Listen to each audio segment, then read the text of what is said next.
नमस्कार, आपदा का सामना कार्यक्रम में आप सभी का स्वागत है। मैं हूं ऋतु वर्मा।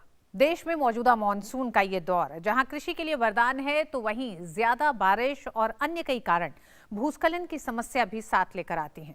भारत में भूस्खलन प्रभावित और संभावित इलाकों की मैपिंग यानी चिन्हित कर किस तरह आपदा प्रबंधन भूस्खलन से होने वाले नुकसान को कम करने पर काम कर रहा है, इस पर करेंगे विस्तार से चर्चा। हमारे साथ जुड़ेंगे विशेष मेहमान भी, लेकिन उससे पहले आइए समझते हैं भूस्खलन से भारत का कितना हिस्सा है प्रभावित। आइए सबसे पहले समझते हैं क्या है भूस्खलन। भूस्खलन एक प्राकृतिक घटना है जिसके कारण भारी मात्रा में मिट्टी, पत्थर, मलबा पहाड़ी ढलानों से टूटकर नीचे गिरता है। भूस्खलन अमूमन भूकंप, बाढ़ और ज्वालामुखी के साथ घटित होता है। लंबे समय तक भारी बारिश होने से भी भूस्खलन होता है। भारतीय भूवैज्ञानिक सर्वेक्षण विभाग के अनुसार भारत का करीब 12.6% भाग भूस्खलन से प्रभावित है और इसमें 80% क्षेत्र हिमालय का है। पहाड़ी इलाकों में भूस्खलन एक बड़ी और व्यापक प्राकृतिक आपदा है जो जीवन और संपत्ति को नुकसान पहुंचाती है और चिंता का एक बहुत बड़ा ये विषय भी है। आइए एक नजर डालते हैं कि भूस्खलन के कारण क्या हैं। भूस्खलन के दो कारण हैं। प्राकृतिक कारण हैं जिसमें भूकंप, बादल फटना, बारिश, फ्लैश बाढ़ आदि ये तमाम चीजें हैं। क्या पूर्व चेतावनी तंत्र से इससे होने वाले जानमाल के नुकसान को कम किया जा सकता है? अन्य कारणों में मानव निर्मित कारण है। इनमें शामिल है वनों की कटाई, अनियोजित निर्माण, खदान, सड़क काटना। भारत सरकार ने ऐसे क्षेत्रों की पहचान की है जहां बार बार भूस्खलन होते हैं। उसका नक्शा खींचा गया है जिसे लैंडस्लाइड हैजार्ड जोनेशन का नाम दिया गया है। आइए नक्शे पे एक बार देखते हैं भूस्खलन संभावित राज्य और केंद्र शासित प्रदेश कौन से हैं। सबसे पहले रुख करेंगे हिमालय पर्वत श्रृंखला का। यहाँ पे जो राज्य हैं जम्मू कश्मीर, लद्दाख, हिमाचल प्रदेश, उत्तराखंड, अरुणाचल प्रदेश और पश्चिम बंगाल, यानी कि ये 6 राज्य हिमालय पर्वत श्रृंखला के तहत आते हैं। अब आइए रुख करेंगे पूर्वोत्तर हिमालय श्रेणी में कौन से राज्य आते हैं। उसमें असम, मिजोरम, नागालैंड, मणिपुर, त्रिपुरा, मेघालय और सिक्किम है, यानी कि ये 7 राज्य इसमें आते हैं। आइए अब रुख करते हैं पश्चिमी घाट और नीलगिरी का। इनमें जो राज्य हैं उनमें महाराष्ट्र, तमिलनाडु, केरल, कर्नाटक और गोवा है। वहीं विंध्याचल का पठार और पर्वत श्रृंखलाएं जो हैं उसमें मध्य प्रदेश, झारखंड, छत्तीसगढ़, ये 3 राज्य विंध्याचल का पठार में है। और पूर्वी घाट पर्वत श्रेणी में आंध्र प्रदेश, पुडुचेरी है। तो वहीं द्वीपों की अगर बात करें तो उसमें अंडमान और निकोबार है। यानी कि ये तमाम भारत में चिन्हित किए गए वो राज्य, वो इलाके हैं जहां भूस्खलन की आशंका रहती है और ये भूस्खलन से प्रभावित इलाके हैं। तो आइए आज जानेंगे कि भूस्खलन से निपटने के लिए आपदा प्रबंधन देश में किस तरह से काम कर रहा है। क्या किसी तरह की कोई भविष्यवाणी भूस्खलन की हो सकती है? अगर है तो उसको लेकर अभी तक की टेक्नोलॉजी के तहत हम कितना आगे बढ़ चुके हैं अगर हम विश्व में तमाम और मुल्कों की तुलना करते हैं। आज हम बात कर रहे हैं भूस्खलन जोखिम और बचाव, किस तरह से बचा जा सकता है और क्या तैयारी आपदा प्रबंधन की है। इस पर बात करने के लिए हमारे साथ 3 मेहमान जुड़ रहे हैं। हमारे साथ लेफ्टिनेंट जनरल सैयद अता हसनैन साहब जुड़ रहे हैं, सेवानिवृत्त। आपका बहुत बहुत स्वागत है। आप सदस्य राष्ट्रीय आपदा प्रबंधन प्राधिकरण के हैं, एनडीएमए के। अता हसनैन साहब आपका स्वागत है। हमारे साथ डॉक्टर साइबल घोष जुड़ रहे हैं, निदेशक भारतीय भूवैज्ञानिक सर्वेक्षण जियोलॉजिकल सर्वे ऑफ इंडिया से। आपका भी बहुत बहुत स्वागत है डॉक्टर घोष। हमारे साथ डॉक्टर वरुण दत्त हैं, सहायक प्रोफेसर हैं आईआईटी मंडी से, हिमाचल प्रदेश से। डॉक्टर दत्त आपका भी बहुत बहुत स्वागत है। सबसे पहले डॉक्टर साइबल घोष आप ही के पास आना चाहेंगे, क्योंकि जियोलॉजिकल सर्वे ऑफ इंडिया ने जो मैपिंग की है उसके तहत, और खासकर इस मौसम की अगर हम बात करें, अभी भी कुछ घटनाएं भूस्खलन की हुई हैं हाल ही में। कितना प्रोन कौन सा इलाका है और ये पूरा सर्वे कितना ज़्यादा सचेत करता है? मैडम, बहुत ही महत्वपूर्ण सवाल है ये। जियोलॉजिकल सर्वे ऑफ इंडिया 2014 साल से एक नेशनल प्रोग्राम लॉन्च किए हैं। उसका नाम है national landslide susceptibility mapping programme. ये जो टोटल हमारा एरिया है भारत का 4.2 lakh square kilometre area in 16 states and 2 union territories, ये एरिया लैंडस्लाइड प्रोन है। लेकिन ये लैंडस्लाइड प्रोन का मतलब ये नहीं है दैट पूरा एरिया ही लैंडस्लाइड हो सकता है। तो इसके लिए जो बेस्ट प्रैक्टिसेस है दैट इसका भूस्खलन प्रवणता मैप नक्शा बनाने का, उसको हम लोग बोलते हैं लैंडस्लाइड ससेप्टिबिलिटी मैप और landslide hazard map, you can tell ना। वो प्रोग्राम हमारा जो टारगेट था 4.2 लाख स्क्वायर किलोमीटर का, उसका हमारा 85% टारगेट कंप्लीट हो चुका है। एंड उसके अंदर में 61% target, that is 2.55 lakh square kilometre का मैप हमने हमारा जो पोर्टल है, मैप पोर्टल है, उसमें हमने चढ़ा दिया है for free downloading by users. इसमें 16 स्टेट का है, बट ये जो हमारा 85% काम हो चुका है, खाली हमारा काम बाकी है अरुणाचल प्रदेश में। अरुणाचल प्रदेश थोड़ा बड़ा स्टेट है, इसमें 70,000 स्क्वायर किलोमीटर। इसी काम हम लोग नेक्स्ट 2 इयर्स में कंप्लीट करेंगे। बाकी सब स्टेट का नक्शा तैयार हो चुका है। बाई दिसंबर 2020 ये पूरा नक्शा ऑफ 85% एरिया हमारा पोर्टल में आ जाएगा। ये नक्शा से आपको क्या पता चलता है? ये नक्शा से आपको पता चलता है दैट जमीन में हम लोग इसको 3 भाग में डिवाइड करते हैं, high, moderate and low susceptibility, based on the degree of its proneness. तो आपको पता चलेगा दैट किस एरिया सबसे ज़्यादा भूस्खलन प्रवण है और किस एरिया कम भूस्खलन प्रवण है। इसी के माध्यम से एक आइडिया हो जाता है सबको दैट किसी एरिया में हमको ज़्यादा और काम करना है। ये जो काम हुआ है ये 50,000 स्केल में हुआ है। इसके बाद आप जिस एरिया में मान लीजिए कोई इंफ्रास्ट्रक्चर डेवलपमेंटल काम करना चाहते हैं, हमको देखना पड़ेगा वो इंफ्रास्ट्रक्चर डेवलपमेंटल काम किस एरिया का पास से जा रहा है, किस एरिया से में हो रहा है। मान लीजिए उस जगह में बहुत ही हाई ससेप्टिबल एरिया है, तो उसमें हमको बहुत ज़्यादा ध्यान देना चाहिए। जी डॉक्टर घोष, हमारे साथ अतः हसनैन साहब भी हैं। अतः हसनैन साहब, डॉक्टर घोष ने जिस तरह से बताया है, जो मैपिंग पे जो काम हो रहा है इस समय, वो शायद आपदा प्रबंधन के काम को और आसान कर देता है। तो हम सबसे पहले तो ये जानना चाहेंगे कि 2019 में भारत में अंतर्राष्ट्रीय सम्मेलन हुआ था भूस्खलन, जोखिम, कटौती और स्थिरता, यानी conference on landslides, risk reduction and resilience. ये अपने तरीके का पहला एक कॉन्फ्रेंस, एक सम्मेलन था भारत में। आपदा प्रबंधन की दिशा में अगर पूछे तो कितना काम किया जा चुका है और किस तरह से हम इस जोखिम को कम कर सकने में आज की तारीख में कामयाब दिखाई देते हैं? शुक्रिया, ये बहुत अच्छा सवाल है और मैंने बड़े तफसील से सुना जो अभी घोष साहब ने बताया। ये कोई शक नहीं इसमें कि भारत में जो है सबसे पहले आपदा का मैनेजमेंट, डिजास्टर मैनेजमेंट जो था, वो एक बड़े अनप्रोफेशनल तरीके से किया जाता था। तकरीबन 2001 तक तो ये सिर्फ था कि रिस्पांस के तौर पे देखा जाता था कि जहां आपदा हो गई तो हम अपने रिस्पांस रिसोर्सेज को वहां भेजकर और कुछ राहत वहां पर पहुंचा देते थे। मगर 2001 के बाद जब अर्थक्वेक आया था गुजरात में और सुनामी के बाद जब नेशनल डिजास्टर मैनेजमेंट अथॉरिटी को खड़ा किया गया 2005 में और नेशनल डिजास्टर मैनेजमेंट एक्ट को इनेक्ट किया गया, तब से 15 साल गुजर गए हैं और 15 साल में हमारा काम ज्यादा, एनडीएमए का काम ज्यादा हुआ है ऑन कैपेसिटी बिल्डिंग, मिटिगेशन करने के ऊपर, ताकि रिस्क रिडक्शन हो। जो आपदा का संभावना है आने होने की, उससे रिस्क जो है जान के ऊपर, माल के ऊपर, उस सब को कम से कम घटाकर रखना। और इसमें जो है लैंडस्लाइड्स का एक बहुत बड़ा हिस्सा होता है इसमें, जैसे आपने कहा, देखो सुना भी, अभी तकरीबन 12% हिस्सा भारत का जो है वो लैंडस्लाइड के चपेट में आ सकता है। सब इलाके नहीं, मगर कहीं ना कहीं आ सकते हैं इस तरह से।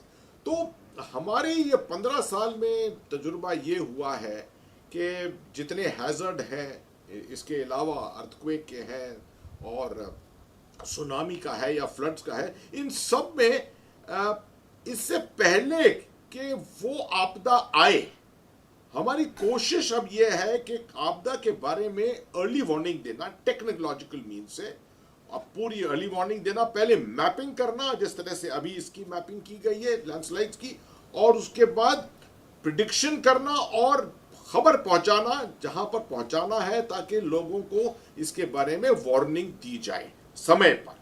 यह पूरा काम जो है, एक तरह से आप समझिए तैयारी का काम होता है, कैपेसिटी बिल्डिंग का काम होता है, उसके बाद जब असर पड़ने वाला है तो उसको मिटिगेशन का काम होता है इसके ऊपर। तो 15 साल में भारत ने बहुत इस पे ऊपर बढ़ोतरी की है और इस तरह के प्रोग्राम्स जो हैं और बहुत ज़्यादा बढ़ रहे हैं इस वक्त। टेक्नोलॉजिकल कोऑपरेशन, कोऑर्डिनेशन यूनिवर्सिटीज़ के साथ, IITs के साथ, इन सब के साथ ये चीज़ें हो रही हैं और GSI इटसेल्फ जो है बहुत ज़बरदस्त काम कर रही है इसके ऊपर। जी अद्वैतानंद साहब, हमारे साथ प्रोफेसर दत्त भी जुड़े हुए हैं। प्रोफेसर दत्त, जब हम बात करते हैं कि इसमें बादल फटना एक बहुत बड़ा कारण रहा भूस्खलन का, और अपने भूगोलिक कारण भी हैं कई, जो तमाम भूवैज्ञानिक कहते हैं, लेकिन क्या इंसानी गतिविधियां भी बहुत कुछ हद तक जिम्मेदार दिखाई देती हैं आपको जब हम भूस्खलन की बात करते हैं? धन्यवाद मैडम, आपने बताया। तो इसमें देखिए ऐसा है कि बहुत नेचुरल कॉजेज हैं जो लैंडस्लाइड को या भूस्खलन को वो करते हैं, इफेक्ट करते हैं। लेकिन एक पर्टिकुलर एक्टिविटी है जो जैसे रोड कंस्ट्रक्शन एक्टिविटी है, उसमें खासकर पहाड़ों में आपने जैसे बताया कि जो मैन मेड कॉजेज हैं, तो रोड काटने की वजह से कभी कभी वर्टिकल रोड कटिंग होती है, जब हिल की कटिंग होती है तो उस कारण से भी कुछ भूस्खलन होते हैं। लेकिन एक चीज मैं बोलना चाहूंगा कि जो भूस्खलन की जैसे NDMA के से और जो आपके GSI के हिसाब से जो आपके ने बताया, उसमें एडिशन ये है कि कुछ जो प्रिडिक्शन, मॉनिटरिंग और जो वार्निंग की जो टेक्नोलॉजी है उसकी उस पर चर्चा जरूर होनी चाहिए। और कुछ हमने IIT मंडी में काम किया है जिससे इस तरह की मॉनिटरिंग, वार्निंग और प्रिडिक्शन की जा सकती है। और ये both natural as well as artificial, जैसे मैनमेड जो आपने लैंडस्लाइड बोला है, उन दोनों में ये इट विल बी यूजफुल। जी, आपने जिस तरफ इशारा किया है पूर्व चेतावनी तंत्र की तरफ, तो हम डॉक्टर घोष से जानना चाहेंगे। डॉक्टर घोष, पूर्व चेतावनी तंत्र कितना विकसित है भारत में भूस्खलन जैसी आपदाओं से निपटने के लिए? हाँ, इस मामले में मैं थोड़ा विस्तार से आप लोगों को साथ डिस्कस करना चाहता हूँ। ये बहुत ही महत्वपूर्ण है दैट ये जो हमारा जो लैंडस्लाइड ससेप्टेबिलिटी और हैजार्ड मैपिंग हो रहा है, ये एक तरफ से स्पेशल फोरकास्टिंग टूल हम लोग बोलते हैं। हम लोग स्पेशली बोल सकते हैं कि इस जगह में लैंडस्लाइड ज़्यादा हो सकता है, लेकिन अर्ली वार्निंग का सबसे बड़ा इम्पोर्टेंट चीज़ है दैट अर्ली वार्निंग में आदमी और सब लोग जानना चाहता है कब हो, time. The time component is very very important. And now landslide, unlike other hazards, landslide में एक प्रॉब्लम है। क्या प्रॉब्लम है ma'am? That landslide, every slope is prone to landslide, because landslide होने का दो कारण है। एक कारण हम लोग इंट्रिंसिक रीजंस बोलते हैं, जिसमें geology, geomorphology, land use changes, everything is there. Another cause we call it triggering factor. Triggering factor में रेनफॉल, अर्थक्वेक, जैसे आपने बताया, even sudden cutting of the toe and excavation, that also can give rise to landslides. So that also sometimes we consider it as a triggering factor. Now problem is that since all the slopes are prone to landslides, unlike cyclone and flood, उसमें क्या होता है, flood में क्या है, एक flood में एक inundation level है, उसमें इसका जो इफेक्ट होता है, इफेक्ट ऑलमोस्ट यूनिफॉर्म रहता है। साइक्लोन का केसेस में क्या है, if we can measure the track and its geometry, then we can at least get an idea that through which it is coming and through which it will pass. But landslide का cases में it is really challenging and difficult.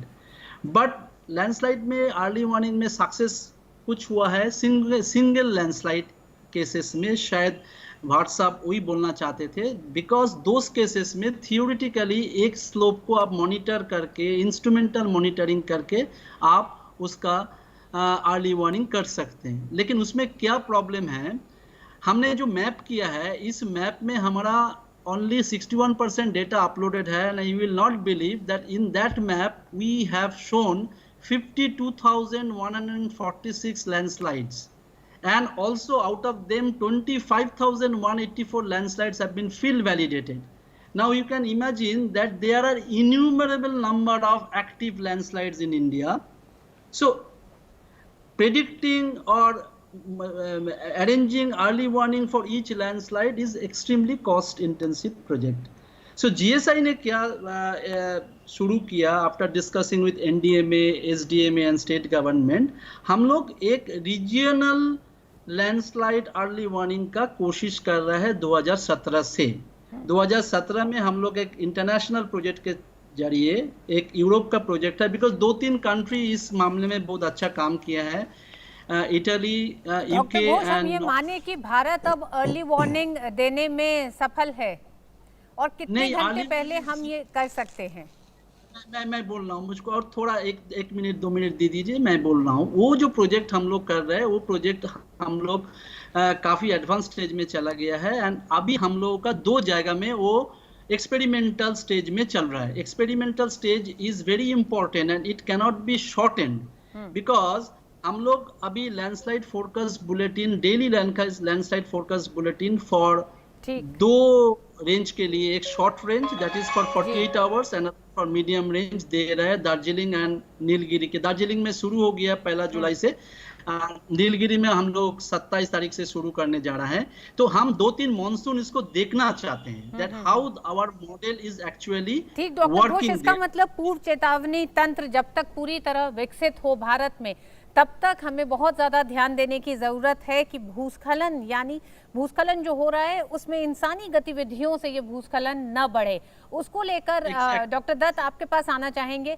क्या आपको लगता है कि आप सहमत हैं इस बात से, क्योंकि यूनिवर्सिटी ऑफ शेफील्ड के शोधकर्ताओं का कहना है कि भारत में भी या एशिया महाद्वीप में सबसे ज्यादा जो घटनाएं हो रही है उसके पीछे का कारण इंसानी गतिविधियां हैं भूस्खलन को बढ़ाने के लिए? देखिए मैडम, मैं 2 चीजें बोलना चाहूंगा। एक तो जो काम डॉक्टर घोष ने बताया, वो तो यूके और यूनिवर्सिटीज इटली में लोग कर रहे हैं, लेकिन उसपे एक चीज जो हो रही है वो है कन्वेंशनल लैंडस्लाइड मॉनिटरिंग, जिसमें जिस तरह के यंत्र यूज किए जाते हैं, जैसे डॉक्टर घोष ने बोला, वो बहुत ही महंगे हैं, और जैसे उन्होंने बोला उनका स्केल अप बड़ा मुश्किल है, क्योंकि बहुत जगहों पे लैंडस्लाइड होते हैं। तो हमने क्या किया है, हमने एक दूसरी तरीके से लैंडस्लाइड मॉनिटरिंग को करने की कोशिश की है। वो हमारे IIT मंडी पे मेक इन इंडिया के अंडर और स्टार्टअप इंडिया के अंडर हमने ये टेक्नोलॉजी विकसित की है, और ये डिस्ट्रिक्ट मंडी, हिमाचल गवर्नमेंट, DTRL, DRDO और NDMA के सहयोग से टेक्नोलॉजी को हमने विकसित किया है। और ये जो लो कॉस्ट टेक्नोलॉजी है, ये वेदर नापती है, मौसम नापती है, और सॉइल जो होता है, मिट्टी के जो पैरामीटर हैं उनको नापती है, जैसे temperature, pressure, relative humidity, light और रेन। ये तो हो गए वेदर के पैरामीटर। और सॉइल के जो पैरामीटर हैं वो सॉइल मूवमेंट है, सॉइल मॉइस्चर है, सॉइल का स्ट्रेस है। तो ये जो डेटा है, जो मॉनिटरिंग सिस्टम होता है, ये हम चाहे आप कहिए कि नेचुरल लैंडस्लाइड या आर्टिफिशियल लैंडस्लाइड, इन दोनों पे ही हम इसको सिस्टम को लगाते हैं। उससे डेटा हमारे इंटरनेट में आता है, हमारे क्लाउड पे आता है, और उस डेटा को हम प्रोसेस करते हैं। और उसके बाद यहाँ पे मंडी डिस्ट्रिक्ट में, मंडी जिले में हमने करीबन 14 सिस्टम का डिप्लॉयमेंट किया है अलग अलग जगहों पे। उसमें से एक जगह है कुट्रोपी, जहाँ पे बहुत बड़ा लैंडस्लाइड हुआ था आज से 2 साल पहले, जिसमें 52 लोगों की मौत भी हो गई थी। तो इस सिस्टम और इस टेक्नोलॉजी ने ये दिखाया है कि लैंडस्लाइड की वार्निंग जनरेट की जा सकती है रोड पे लोकली, हूटर और ब्लिंकर के थ्रू, और दूसरा ये SMS के थ्रू फोन पे भी वार्निंग दी जा सकती है डिस्ट्रिक्ट डिजास्टर मैनेजमेंट सेल या स्टेट डिजास्टर मैनेजमेंट सेल को। और इसमें एक फायदा ये है कि इस सिस्टम की कॉस्ट कम है, तो इसलिए क्या है कि इस सिस्टम को अगर क्षति भी पहुंचती है लैंडस्लाइड होने के कारण, तो इसको रिपेयर किया जा सकता है। और दूसरा, इसको मास स्केल पे डिप्लॉय भी किया जा सकता है। और ये जरूरी है कि अगर 1000 जगह लैंडस्लाइड होता है तो 1000 जगह हमें ये टेक्नोलॉजी लगानी चाहिए, ऐसा नहीं है। रादर हमें ये जगह आइडेंटिफाई करनी चाहिए NDMA, GSI के एनालिसिस के बेसिस पे, जहाँ पे लैंडस्लाइड एक्टिव हैं और जहाँ पे टेक्नोलॉजीज को यूज किया जा सकता है। मैं एक चीज और बोलना चाहूंगा कि जो हमारे मेन चैलेंजेस हैं, चैलेंजेस देखिए बहुत हैं, क्योंकि जहाँ पे लैंडस्लाइड होते हैं वो कोई दिल्ली जैसी जगह नहीं है, वो पहाड़ी इलाका होता है, वहाँ पे इलेक्ट्रिसिटी की प्रॉब्लम रहती है। तो आपकी टेक्नोलॉजी सोलर पावर होनी चाहिए। दूसरी पैकेजिंग की प्रॉब्लम है। देखिए बारिश है, मिट्टी है, और ये सब जो है ये इलेक्ट्रिकल और इलेक्ट्रॉनिक सर्किट के दुश्मन हैं। तो इसके लिए हम लोगों को इसकी स्टील केसिंग और इसकी स्ट्रेंथ बढ़ानी पड़ती है इस सिस्टम की। और जो तीसरी प्रॉब्लम है वो इंटरनेट की है। जैसे दिल्ली जैसे शहर में इंटरनेट काफी स्ट्रेंथ अच्छी है और सिग्नल अच्छे हैं, लेकिन पहाड़ों में इंटरनेट इतनी अच्छे से नहीं मिलता।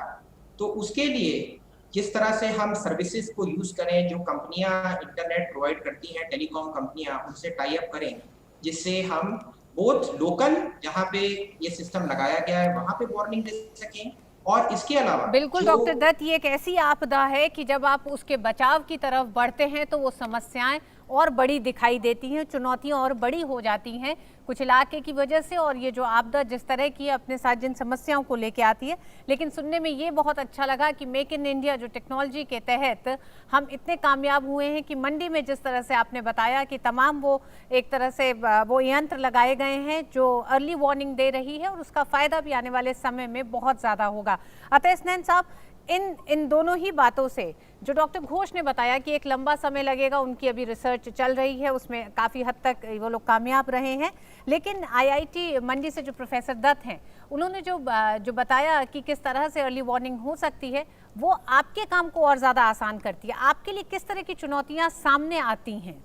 देखिए, इसके बारे में कोई दो शक नहीं है, कोई दो राय नहीं है कि लैंडस्लाइड जो है हमारे तकरीबन स्पेक्ट्रम, जो पूरा स्पेक्ट्रम है हैज़र्ड्स का, उनमें तकरीबन सबसे ज़्यादा चैलेंजिंग जो है वो लैंडस्लाइड्स है, क्योंकि इसके बारे में प्रेडिक्टेबिलिटी जो है वो बहुत कम होती है। और जैसे आपके दोनों स्पीकर्स ने अभी समझाया कि इसकी टेक्नोलॉजी रिमोट सेंसिंग के साथ, सेंसर्स प्लेसमेंट के साथ, सॉइल टेस्टिंग के साथ, और बाकी रिसर्च एंड डेवलपमेंट जो कर रही है आईआईटी मंडी, आईआईटी रुड़की, बाकी यूनिवर्सिटीज़ जो कर रही हैं, इससे अभी बहुत स्कोप अभी है इसके बाद आगे बढ़ने का और प्रेडिक्शन के अंदर ज़्यादा प्रोग्रेस करने का। हमारे लिए चुनौती सबसे बड़ी यही पड़ती है कि जहाँ पर ये ऐसे लैंडस्लाइड आने वाले हैं, उसकी अगर हमें अर्ली वार्निंग मिल जाए और कुछ घंटों की भी मिल जाए, तो खबर जो है वो आखिरी इंसान तक कैसे पहुंचाएं, ये सबसे बड़ी चुनौती होती है जी। इसके लिए हमारे पास robust telecommunication systems, last mile connectivity जिसको कहते हैं, वो होना बहुत ज़रूरी है। और इसके ऊपर बहुत ज़्यादा जोर दिया जा रहा है इस वक्त। डीओटी के साथ इसके ऊपर काफ़ी काम किया जा रहा है कि किस तरीके से हम मैपिंग करके और ऐसे इलाकों के अंदर हम बर्स्ट एसएमएस सिस्टम के साथ हर मोबाइल के अंदर एसएमएस के साधन से एक खबर पहुंचा दें, कि वार्निंग दे दें लोगों को।